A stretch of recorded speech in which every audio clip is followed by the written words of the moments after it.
John Gotti, the notorious head of the Gambino crime family, was a mafia boss whose ruthless ambition and flamboyant style earned him the nicknames Teflon Don and Dapper Don.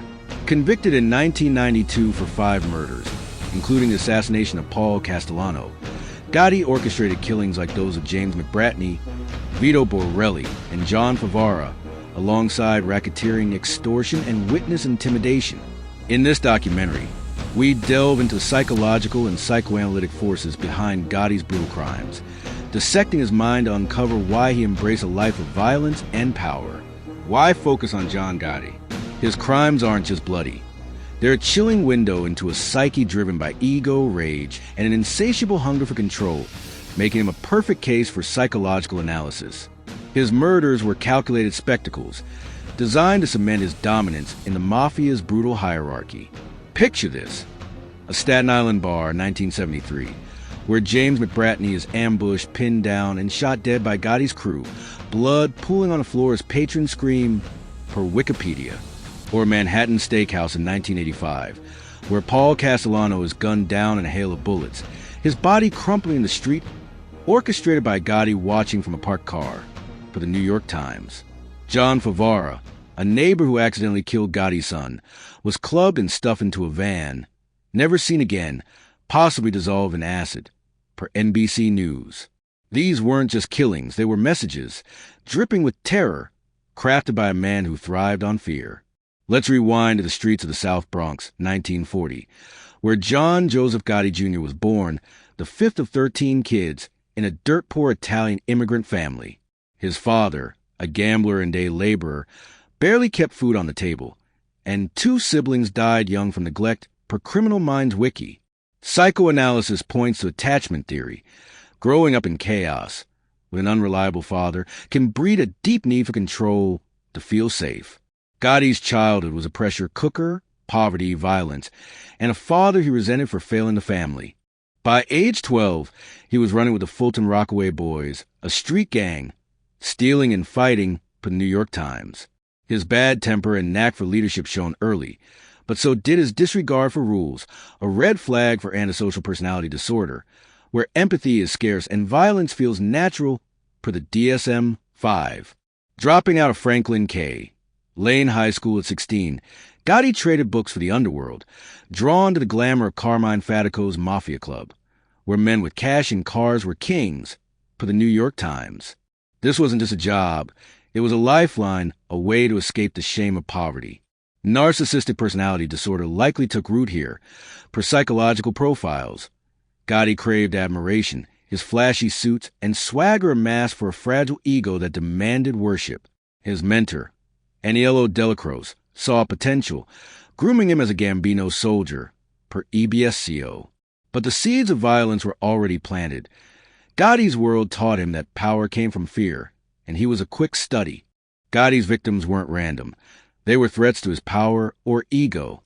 James McBratney, killed in 1973, had abducted and murdered a Gambino nephew, per Britannica. Vito Borelli, shot in 1975, was a Gambino associate who crossed Gotti, per Wikipedia. Paul Castellano, the Gambino boss, was gunned down in 1985 because he clashed with Gotti's drug-dealing crew and threatened his life, per the Mob Museum. John Favara, a civilian, paid for accidentally killing Gotti's son Frank in 1980, per Britannica. Psychologically, this screams narcissistic rage. When Gotti's grandiose self-image was challenged, he lashed out, eliminating anyone who dared defy him, per DSM-5 criteria for MPD. Psychoanalytically, Gotti's victim selection reflect projection. He saw his own weaknesses in others and destroyed them to protect his ego. Castellano, a white-collar boss, represented everything Gotti, the blue-collar thug, despised per EBSCO. Killing him wasn't just practical, it was personal, a way to erase the weak parts of himself. Favara's murder, though against Mafia rules, suggests a borderline personality trait. Intense, impulsive rage triggered by personal loss. Gotti's need to dominate, per the New York Times, drove him to choose victims who symbolized threats to his control, making their deaths a twisted act of self-preservation. Gotti's killings were brutal theater, staged to terrify and command respect. Take the McBratney hit in 1973. Gotti and his crew, posing as cops, stormed a Staten Island bar. When McBratney resisted, Gotti's partner Ralph Gallione shot him point blank, blood spraying as patrons dug for cover, per Wikipedia.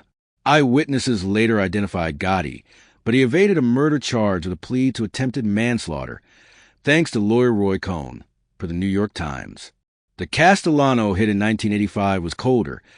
Outside Sparks Steakhouse, for gunmen in trench coats and Russian hats ambushed Castellano and his underboss Thomas Bilotti, riddling them with bullets as holiday shoppers screamed, per the New York Times. Gotti watched from a car, ensuring his rival's end, per at Fast One Nate. Favara's fate was gruesome. After accidentally killing Gotti's son, he was clubbed unconscious and shoved into a van in 1980, per NBC News. Witnesses saw him beaten with a board before disappearing, and later testimony claimed his body was dissolved in acid, a horrific Mafia signature, per NBC News. These weren't just murders. They were performances. Gotti's use of public settings, per the Mob Museum, maximized fear, reinforcing his myth as untouchable. Sadistic tendencies, per the DSM-5, likely fueled his pleasure in these spectacles. Each kill a boost to his ego, a way to feel invincible in a world that once made him feel small. What pushed Gotti to this? His childhood poverty and absent father left a void, per Criminal Minds Wiki, fostering a persecutory complex. Seeing enemies everywhere, justifying preemptive strikes. Psychoanalytically, his flamboyant Dapper Don persona was a false self, a shield against the shame of his roots. NPD drove his need for constant worship, evident in his media stunts and lavish parties, per Andy True Crime. But ASPD explains his lack of remorse. Killing was just business, a tool to climb the Mafia ladder, per the New York Times. His mentor Delacroix's death in 1985 removed restraint, unleashing Gotti's ambition to seize the Gambino throne, per the Mob Museum. The addiction model fits. Each murder fed his need for power, escalating from small-time hits to orchestrating Castellano's public execution, per the New York Times. His paranoia, per Sammy Gravano's testimony to ABC News, grew as he rose, fear and betrayal from even his closest allies. This led to his reckless demand for weekly rave night social club meetings, per Wikipedia, a vanity-driven mistake that let the FBI bug his conversations. Psychoanalytically, his killings were displacement, channeling rage from his father's failures onto rivals, a way to rewrite his story as a man who never loses. The voices of those touched by Gotti's reign are chilling. A Staten Island bartender, per Wikipedia, described McBratney hit. It was chaos. One second he's drinking, the next he's dead, blood everywhere. Gravano, Gotti's underboss, told ABC News he felt torn up over killing his friend Louis Melito on Gotti's orders, admitting, "It killed me inside." A neighbor in Howard Beach, per Andy True Crime, recalled Gotti's 4th of July parties, where he played folk hero, but you knew not to cross him. The FBI's wiretaps, per the Mob Museum, caught Gotti boasting about Castellano's hit, saying, "We took care of that problem," his voice cold as ice. Media frenzy amplified the terror. The New York Times described Gotti's trials as circuses, with fans cheering the Teflon Don outside court, blind to his brutality. Gravano's testimony, per ABC News, detailed 19 murders, including 4 tied to Gotti, painting a man who saw killing as routine. The public, per Studicu, saw Gotti as a Robin Hood figure, but victims' families, like Favara's, lived in fear, knowing justice was elusive. Gotti's charisma masked a monster, but the bloodshed pools of it on Manhattan streets told the real story. Gotti's empire crumbled in 1992. FBI bugs at the Rave Night Social Club, per the Mob Museum, captured him plotting murders and running rackets, while Gravano's betrayal sealed his fate. Arrested in December 1990, Gotti faced trial in Brooklyn, where an anonymous jury, protected from his intimidation, convicted him on 13 counts, including 5 murders per history. On June 23, 1992, he was sentenced to life without parole, per the New York Times. Riots erupted outside the courthouse, fans flipping cars in protest, per history. Gotti died of throat cancer in 2002, locked in a cell 23 hours a day at Marion, Illinois, per Britannica. Philosophically, Gotti's life is a study in hubris. Nietzsche's with a power fits. His relentless drive to dominate defined him, but it blinded him to his vulnerabilities. For the New York Times, Sartre's bad faith applies too. He lived a lie, posing as a folk hero while orchestrating death, denying his crime's weight. His fall asks, what happens when ambition overrides morality? Gotti's legacy, a fractured Gambino family. For the Mob Museum, shows power built on blood is fleeting. A cautionary tale of a man who thought he was untouchable but was trapped by his own ego. John Gotti's crimes, calculated, brutal, public, reveal a psyche consumed by narcissism, rage, and a need to control. The image of Castellano's body, reeled with bullets on a Manhattan street, or Favara's screams as he's beaten into a van, haunts us.